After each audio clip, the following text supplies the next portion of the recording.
हमें प्लेन की vector equation given है, कार्टेशियन निकालनी है। अब जब वेक्टर हो और कार्टेशियन निकालनी हो तो मैं आर वेक्टर की वैल्यू पुट करता हूं एक्स आई प्लस वाई जे प्लस जेड के, और इस इक्वेशन को सॉल्व करता हूं। तो मेरी इक्वेशन कुछ ऐसे आती है। अब इन दोनों वेक्टर का डॉट हो रहा है, तो डॉट में आई कैप की चीज़ें मल्टीप्लाई होती हैं, तो x और 1 मल्टीप्लाई होगा x इंटू 1, y और 1 मल्टीप्लाई होगा जे कैप की चीज़ें, और के कैप की चीज़ें z और -1। तो मेरी प्लेन की इक्वेशन कुछ ऐसे आती है। हमें प्लेन की वेक्टर इक्वेशन गिवन है, कार्टेशियन निकालनी है। ये निकालने के लिए मैं r की वैल्यू पुट करता हूं एक्स आई प्लस वाई जे प्लस जेड के इस इक्वेशन में कुछ ऐसे, और इसे सॉल्व करता हूं। अब यहां पे ये दोनों वेक्टर्स का डॉट हो रहा है, तो आई कैप और आई कैप की चीजें मल्टीप्लाई होंगी, x और 2 मल्टीप्लाई होगा x इंटू 2, जे कैप और जे कैप की y और 3, और के कैप और के कैप की z और -4। तो मेरी इक्वेशन कुछ ऐसे आएगी। तो कार्टेशियन इक्वेशन यही होगी। हमें प्लेन की वेक्टर इक्वेशन गिवन है, कार्टेशियन निकालनी है। अब ये निकालने के लिए मैं r की वैल्यू पुट करता हूं एक्स आई प्लस वाई जे प्लस जेड के इस इक्वेशन में। तो ये कुछ ऐसे आता है। इसे सॉल्व करता हूं तो कार्टेशियन इक्वेशन आएगी। अब इन दोनों वेक्टर्स का डॉट प्रोडक्ट हो रहा है, तो यहां पे आई कैप की चीजें मल्टीप्लाई होंगी, तो x और s माइनस 2t ये मल्टीप्लाई होगा x into S minus 2t। ऐसे ही जे कैप की y और 3 माइनस टी, और के कैप की z और 2s प्लस टी। तो मेरी कार्टेशियन इक्वेशन कुछ ऐसे आती है।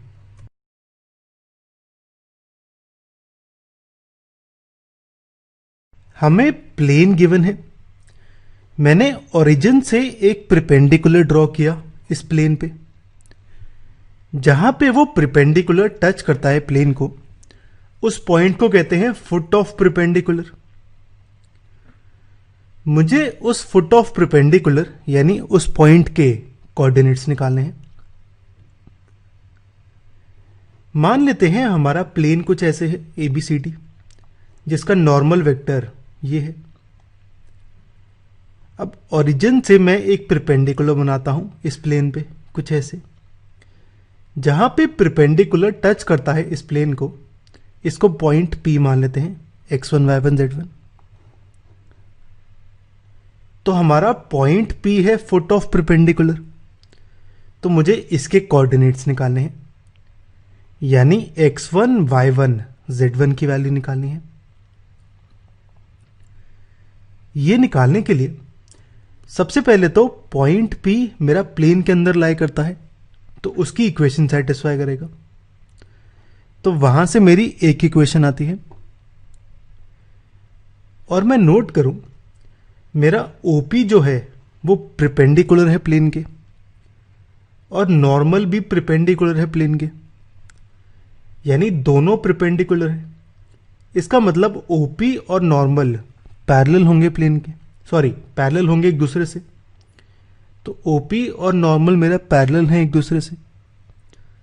और हमें पता है अगर दो वेक्टर पैरेलल होते हैं तो उनके डायरेक्शन रेशियोज प्रोपोर्शन में होते हैं। तो उससे मेरी एक और इक्वेशन आती है।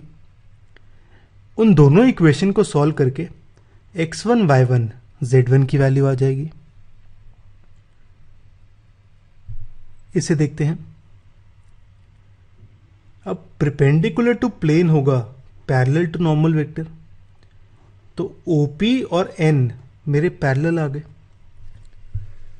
मैं यहां पे पहले नॉर्मल वेक्टर निकालता हूं। उसके लिए मेरी जो प्लेन की इक्वेशन है वो कुछ ऐसे है। इसे मैं लिखता हूं ax plus by plus cz equal to D की फॉर्म में। यानी एक्स वाई जेड एक साइड और कांस्टेंट एक साइड। अब एक बात नोटिस करने वाली है कि जो मेरा कांस्टेंट होता है प्लेन की इक्वेशन में वो हमेशा पॉजिटिव होना चाहिए। 12 पॉजिटिव है तो कोई दिक्कत नहीं। अब OP और N पैरेलल हैं तो इनके डायरेक्शन रेशियोज प्रोपोर्शनल होंगे। मैं दोनों के डायरेक्शन रेशियोज निकालता हूं। मुझे पता है पॉइंट P के कोऑर्डिनेट हैं x1 y1 z1, तो OP होगा x1i y1j z1 के, यानी डायरेक्शन रेशियोज आएंगे x1 y1 z1। इसका मतलब मैं मान लेता हूं डायरेक्शन रेशियोज है a1 b1 c1, तो a1 होगा x1, b1 होगा y1, c1 होगा z1। और अगर प्लेन की इक्वेशन ऐसे है तो नॉर्मल होगा मेरा 2i 3j 4k, यानी डायरेक्शन रेशियोज होंगे नॉर्मल के 2 3 4।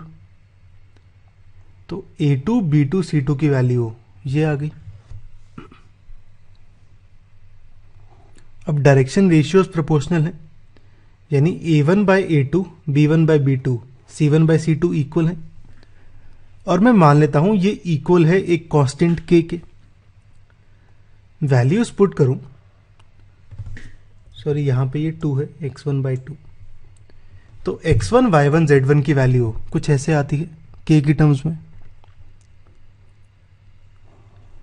और हमें पता है पॉइंट P लाई करता है प्लेन में, तो इस P की वैल्यू 2k 3k 4k इस इक्वेशन में पुट करता हूं, प्लेन की इक्वेशन में। इससे मेरे k की वैल्यू आती है 12 बाय 29। अब इस k की वैल्यू से मेरा x1 y1 z1 की वैल्यू आ जाएगी।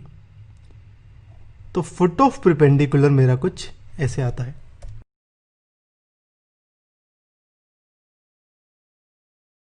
हमने ओरिजिन से इस प्लेन के परपेंडिकुलर एक लाइन बनाई, जहां पे वो लाइन टच करती है इस प्लेन को, उसे कहते हैं फुट ऑफ परपेंडिकुलर। उस फुट ऑफ परपेंडिकुलर का हमें कोऑर्डिनेट्स निकालने हैं। मैं मान लेता हूं हमारी प्लेन की इक्वेशन कुछ ऐसे है ABCD, जहां पे नॉर्मल मेरा ये वेक्टर है। अब ओरिजिन से एक परपेंडिकुलर बनाया इस प्लेन पे, कुछ ऐसे मानते हैं, जहां पे ये परपेंडिकुलर टच करता है इसे कहता हूं पॉइंट P। तो पॉइंट P होगा foot of perpendicular from origin. तो हमें पॉइंट P के कोऑर्डिनेट्स निकालने हैं, यानी x1 y1 z1 की वैल्यू निकालनी है।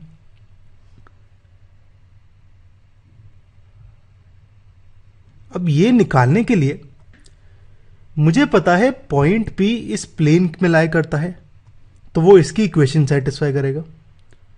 तो वहां से एक इक्वेशन आती है। और मेरा OP परपेंडिकुलर है इस प्लेन के, और नॉर्मल भी परपेंडिकुलर होगा प्लेन के, यानी दोनों लाइंस परपेंडिकुलर हैं इस प्लेन से, तो दोनों पैरेलल होंगी। तो OP और N मेरा पैरेलल आ गया। और हमें पता है अगर दो लाइंस पैरेलल हैं तो उनके डायरेक्शन रेशियोज प्रोपोर्शन में होते हैं। तो इन दोनों के डायरेक्शन रेशियोज प्रोपोर्शन में हो गए। दूसरी इक्वेशन आ गई। इन दोनों को इक्वेशन को सॉल्व करके x1 y1 z1 की वैल्यू आती है। इसे देखते हैं। अब परपेंडिकुलर टू प्लेन होगा पैरेलल टू नॉर्मल वेक्टर, यानी OP और N पैरेलल है। अब मैं प्लेन का नॉर्मल निकालता हूं। मेरी इक्वेशन ऑफ प्लेन कुछ ऐसे है। इसे मैं लिखता हूं ax plus B Y plus C Z equal to D की फॉर्म में। तो इस 6 को मैं राइट साइड ले जाता हूं। अब यहां पे 6 मेरा पॉजिटिव है तो कोई दिक्कत नहीं है। x की टर्म नहीं है तो मैं यहां पे x की टर्म ऐड करता हूं। 0x plus 3y plus 4z equal to 6। अब ओपी और नॉर्मल पैरेलल है तो इनके डायरेक्शन रेशियोज प्रोपोर्शनल होंगे। मैं डायरेक्शन रेशियोज निकालता हूं। लाइन ओपी होगी x1i y1j z1 के, क्योंकि पॉइंट P के कोऑर्डिनेट थे x1 y1 z1। अब अगर OP मेरी ये है तो डायरेक्शन रेशियोज होंगे जो i, j और k से मल्टीप्लाइड नंबर्स है वो, यानी x1 y1 z1। मैं मान लेता हूं ये डायरेक्शन रेशियोज हैं a1 b1 c1। तो a1 होगा x1, b1 होगा y1, c1 होगा z1। और अगर प्लेन की इक्वेशन ये है तो नॉर्मल होगी 0 i cap, 3 j cap, 4 k cap. तो डायरेक्शन रेशियोज आएंगे 0 3 4, यानी a2 की वैल्यू 0 मानता हूं, b2 की 3, c2 की 4। अब दोनों डायरेक्शन रेशियोज प्रोपोर्शनल हैं, यानी a1 by a2, b1 by b2, c1 by c2 की वैल्यू कांस्टेंट है। मैं वैल्यूज पुट करूं तो x1 y1 z1 कुछ ऐसे आता है।